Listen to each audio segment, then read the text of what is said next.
Dragi prieteni, facem un nou videoclip la porumbei.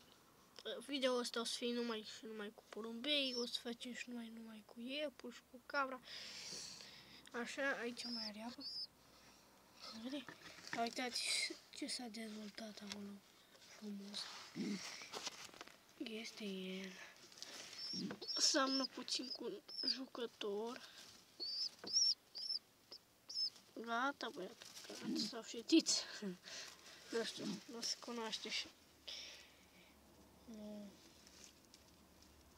Cred că o să cunoască până nu o să fac puțin mai mari. Are duminică, nu, stați așa, dacă... Nu, are azi, au făcut 2 săptămâni. Uitați, porumbe la 2 săptămâni. O să iasă și puțin cum arăt eu, am văzut pe aici, pe la aripi. Cu alb, o să iasă ceva frumos. Îmi place că o să iasă cam masă ceva. Uitați cum e. Nu știu dacă e ceva de rasă. Porumbița. Dar e frumoasă. E negru, gri și maroniu. Și alb. 4 culori. Porumboiul ăla de acolo.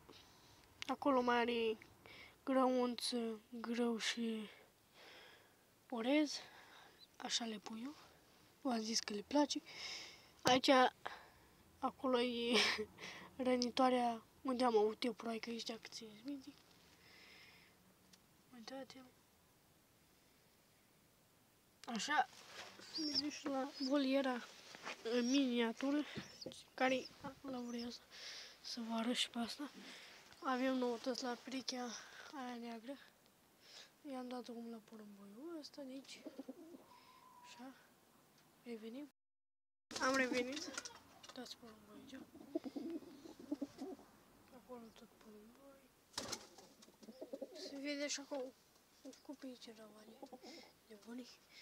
Tot stă încă să bat, dar nu pot să bătea aici, ca nebunii. Stai mă. Acolo noutatea. Uitați puiușorul frumos. Uitați-l acolo. Băiat, s-o fetiță.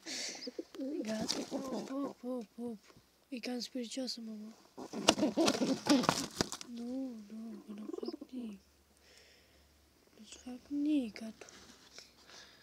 Uitați porumbelul de o zi. Ieri a ieșit la 11-12 ceasul, era cam așa. Este ciocos, frumos.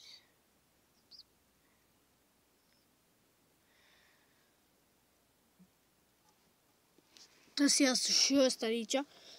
Îl punem ușor înapoi. Trebuie să iasă și ăsta pentru că, uitați, stai să văd unde e ciocnit el aici. Dacă ăsta să dau o leacă calizare. Uitați, vedeți că e spart.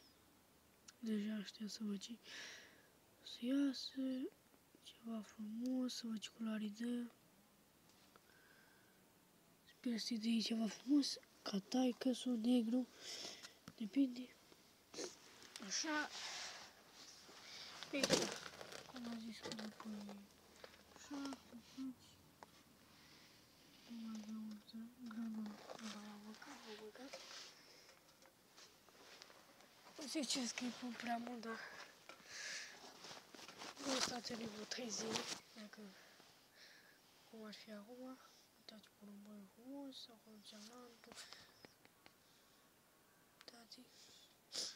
Aici o să fie numai despre porumbei, video ăsta. Acum. Și nu uitați să dați un like, să vă abonați dacă vreți să mai apară videoclipuri de genul ăsta. O să fie ceva mai interesant când o să iasă și puiul acela, când o să mai evolueze și puiul cealaltă. Și când o să fete și iepuroica. Și o să urmez să-mi iau niște iepuri. Mai vedem. Poate niște porumbei. Am un plan să mai iau. Nu uitați să dați un like, să vă abonați. Aici a fost canalul lui Ionuț Lungu. Like.